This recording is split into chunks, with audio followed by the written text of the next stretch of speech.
নমস্কার বন্ধুরা। তো 1 আগস্ট থেকে 8 আগস্ট পর্যন্ত উইকলি কারেন্ট অ্যাফেয়ার্স যেগুলো আছে সেগুলো ডিসকাস করব এবং তার সাথে স্ট্যাটিক জিকে ডিসকাস করব। তো দেখো, মেন যে পয়েন্টগুলো সেগুলো কভার করব। প্রথমে বলেছে আন্তর্জাতিক এবং জাতীয় বিষয়গুলি অর্থাৎ ইন্টারন্যাশনাল আর ন্যাশনাল নিউজ থেকে নতুন ক্যাবিনেট সচিব। দেশের নতুন ক্যাবিনেট সচিব হিসাবে দায়িত্ব গ্রহণ করতে চলেছেন senior IAS officer TV Somanathan. তাহলে ক্যাবিনেট সচিব হিসাবে কিন্তু দায়িত্ব গ্রহণ করতে চলেছেন। এবার স্ট্যাটিক জিকেটা দেখাও। ক্যাবিনেট সচিব কারা হয়? যারা ভারতের সর্বোচ্চ পদমর্যাদাধারী সিভিল সার্ভিস অফিসার। তো সর্বোচ্চ পদ মর্যাদাধারী যারা সিভিল সার্ভিস অফিসার তারাই কিন্তু ক্যাবিনেট সচিব হন। তাই জন্য টিভি সোমনাথন এখানে ক্যাবিনেট সচিব হিসেবে কিন্তু দায়িত্ব গ্রহণ করতে চলেছেন। নেক্সট হলো প্যারিস অলিম্পিক 2024 সাফল্য। অলিম্পিক গেমসে ভারতের শুটিং তারকা মানু ভাকর ও সর্বজিৎ সিং যৌথভাবে 10 মিটার এয়ার পিস্তল মিশ্র ইভেন্টে ব্রোঞ্জ পদক জয় করেছেন। তাহলে এখানে মানু ভাকরের সাথে কে? সর্বজিৎ সিং। আর কত? 10 মিটার যে এয়ার পিস্তল সেটা মিশ্র ইভেন্টে ব্রোঞ্জ পদকটা মনে রাখবে, ব্রোঞ্জ। কি পদক? ব্রোঞ্জ। আবার নেক্সট দেখো, ওয়ার্ল্ড হেরিটেজ কমিটি মিটিং। ভারতে প্রথমবারের মতো সফলভাবে নয়াদিল্লি অর্থাৎ নিউ দিল্লিতে 46তম যে UNESCO world heritage committee meeting আয়োজন কিন্তু শেষ করেছে। তো ওয়ার্ল্ড হেরিটেজ কমিটি মিটিংটা এটা কততম? 46তম অর্থাৎ 46। এটা কিন্তু ভারতে প্রথমবারের মতো। নেক্সট হলো জাতীয় তাঁত দিবস অর্থাৎ ন্যাশনাল হ্যান্ডলুম ডে। তাঁত শিল্পের গুরুত্ব এবং কারিগরদের অবদানকে সম্মান জানাতে 7ই আগস্ট দেশ জুড়ে 10ম জাতীয় তাঁত দিবস উদযাপিত হয়েছে। তো 7ই আগস্ট ডেটটা মনে রাখবে। আর কততম? 10ম অর্থাৎ 10th। এখান থেকে স্ট্যাটিক জিকে দেখো, 1905 সালে 7ই আগস্ট স্বদেশী আন্দোলনের সূচনাকে স্মরণীয় করে রাখতে এই দিনটি নির্বাচিত হয়। কত? 7ই আগস্ট। তারপর অর্থনীতি, ব্যাংক এবং বাণিজ্য থেকে economy, banking and business. RBI মুদ্রানীতি সভা।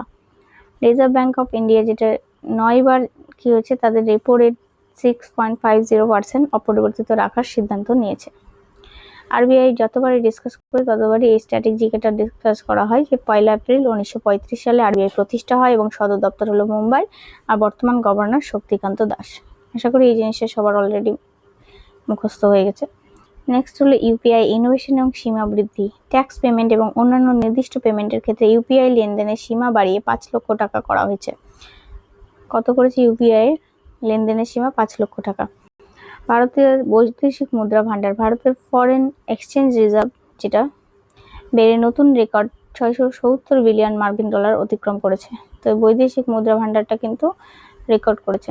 নেক্সট হলো প্রতিরক্ষা বিজ্ঞান এবং প্রযুক্তি অর্থাৎ ডিফেন্স সায়েন্স অ্যান্ড টেক থেকে প্রতিরক্ষা মহড়া তরঙ্গ শক্তি। ভারতীয় বিমান বাহিনী আইএএফ আয়োজিত সর্ববৃহৎ বহুপাক্ষিক বিমান সামরিক মহড়া তরঙ্গ শক্তি তামিলনাড়ুর সুলুরুতে। দেখো, তরঙ্গ শক্তি যখন প্রশ্ন করবে তাহলে সেটা কি ধরনের মহড়ার অনেক সময় কোশ্চেন আসে। তো সেটা প্রতিরক্ষা অর্থাৎ ডিফেন্স, এবং সেটা কোথায় হচ্ছে? তামিলনাড়ুতে। হলো স্ট্যাটিক দেখো, এটি ভারতের মাটিতে আয়োজিত এ যাবৎকালের বৃহত্তম আন্তর্জাতিক বিমান মহড়া। তাহলে আন্তর্জাতিক যে বিমান মহড়া তা এটা কিন্তু সব থেকে বৃহত্তম। গগনযান মিশন। ইসরো তাদের প্রথম মানববাহী মহাকাশ অভিযান গগনযানের অংশ হিসেবে বোম মিত্র মানবিক রোবটকে মহাকাশে পাঠানোর প্রস্তুতি চূড়ান্ত করেছে। এই গগনযানই রিসেন্টলি চলছে, তো এই থেকে কিন্তু নিউজগুলো বেশি ইম্পর্টেন্ট। তো বোম মিত্র যেটা মানবিক রোবট সেটাকে কিন্তু মহাকাশে পাঠানোর প্রস্তুতি চলছে। ইসরো যেটা সদর দপ্তর সেটা বেঙ্গালুরু এবং প্রতিষ্ঠা 15ই আগস্ট 1969। নতুন সুপার কম্পিউটার উদ্যোগ। ভারত সরকার জাতীয় সুপার কম্পিউটিং মিশনের অধীনে আরও উন্নত এআই ভিত্তিক সুপার কম্পিউটার প্রতিষ্ঠার প্রকল্প ঘোষণা করেছে। তারপর পরিবেশ, নদী এবং বন্যপ্রাণী থেকে অর্থাৎ এনভায়রনমেন্ট এবং ওয়াইল্ড লাইফ যেটা ওয়েস্টল্যান্ড এবং ড্রেনেজ সিস্টেম। কেরালার ওয়ানাড ট্র্যাজেডির পর পশ্চিমঘাট পর্বতমালা রক্ষায় মাধব গ্যাডগিল কমিটির রিপোর্ট পুনরায় পর্যালোচনার দাবি উঠেছে। পশ্চিমঘাট পর্বতমালাকে সহ্যাদ্রি নামেও জানা যায়। এটি একটি ইউনেস্কো বিশ্ব ঐতিহ্য। বোঝা গেল। নতুন রামসার সাইট সংখ্যা বৃদ্ধি। ভারতের আরও কিছু গুরুত্বপূর্ণ জলাভূমিকে আন্তর্জাতিক রামসার সাইটের মর্যাদা দেওয়া প্রক্রিয়া দ্রুত গতিতে চলছে। এরপরে স্ট্যাটিক জিকেগুলোতে রামসার সাইট এগুলো কভার করব। যে কটা সানডে জিকে সিরিজ দেওয়া হয়েছে তোমরা অবশ্যই দেখে নেবে নেক্সট ভিডিওগুলোতে। আরো বাকি টপিকগুলো কভার করব। গুরুত্বপূর্ণ দিবস এবং থিম থেকে কি আছে দেখো, important days and themes. 1 August যেটা, সেটা ন্যাশনাল মাউন্টেন ক্লাইম্বিং ডে ও বিশ্ব ফুসফুস ক্যান্সার দিবস। নেক্সট হলো 1 থেকে 7 আগস্ট, যেটা বিশ্ব মাতৃদুগ্ধ পান সপ্তাহ অর্থাৎ ওয়ার্ল্ড ব্রেস্ট ফিডিং উইক। আবার 6 আগস্ট যেটা, সেটা হলো হিরোশিমা ডে, যেটা দ্বিতীয় বিশ্বযুদ্ধের স্মরণে। তারপর 7 আগস্ট হলো 10ম জাতীয় তাঁত দিবস, ন্যাশনাল হ্যান্ডলুম ডে আমরা বলছি সেটাকে। আর একটা হলো জাতীয় জ্যাভলিন থ্রো দিবস, জ্যাভলিন থ্রো ডে। 8 আগস্ট যেটা, সেটা ভারত ছাড়া আন্দোলন দিবস অর্থাৎ quit India movement day. Quit India movement ডেটা হলো কত, 8 আগস্ট। আর এটা 82তম বার্ষিকী। তো এই ইম্পর্টেন্ট ডেজ গুলো ভালো করে দেখবে, যে মাউন্টেন ক্লাইম্বিং ডে যেটা 1 আগস্ট, তারপরে 1 থেকে 7 আগস্ট এই যে বিশ্ব মাতৃদুগ্ধ পান সপ্তাহ, 6 আগস্ট হিরোশিমা দিবস, 7 আগস্ট তাঁত দিবস জাতীয় যেটা, আর 8 আগস্ট ভারত ছাড়া আন্দোলন। আর একটা জ্যাভলিন থ্রো দিবস সেটাও 7 আগস্ট।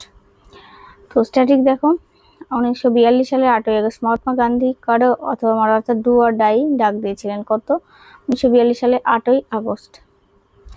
এবার কিছু এমসিকিউ আছে যেগুলো কনসেপ্টটা ক্লিয়ার হয়েছে কিনা তার জন্য। দেখো, ভারতের নতুন ক্যাবিনেট সচিব হিসেবে কাকে মনোনীত করা হয়েছে, আমরা কি দেখলাম, রাজীব গৌবা, টিভি সোমনাথন, অতুলেশ কুমার অজয়, টিভি সোমনাথন।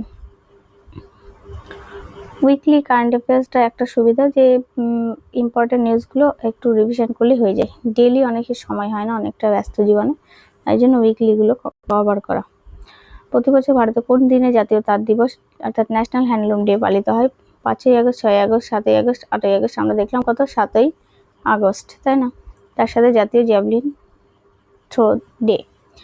ভারতীয় বিমান বাহিনী আয়োজিত বহুপাক্ষিক বিমান সামরিক মহড়া তরঙ্গ শক্তি কোথায় অনুষ্ঠিত হচ্ছে, এটা দেখলাম তামিলনাড়ু সুলুরে, তাই না? নেক্সট হলো 1942 সালে ভারত ছাড়ো আন্দোলনের ঐতিহাসিক ডাক দিয়ে মহাত্মা গান্ধী কোন বিখ্যাত স্লোগানটি দিয়েছেন, জয় হিন্দ, ইনকলাব জিন্দাবাদ, করো অথবা মরো, ডু অর ডাই।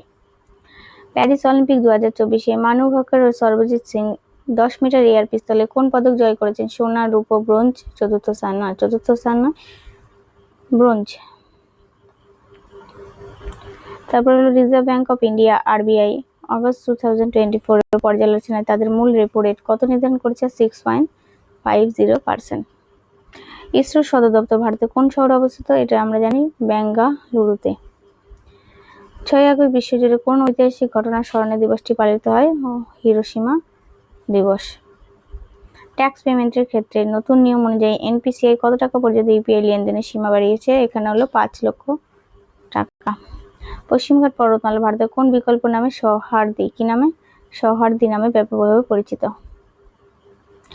তো এই ছিল আজকের উইকলি কারেন্ট অ্যাফেয়ার্স এবং কিছু এমসিকিউ। তো আশা করি বুঝতে পেরেছো। আজকে এই পর্যন্ত থাকলো, নেক্সট ভিডিওতে দেখা হচ্ছে। ধন্যবাদ।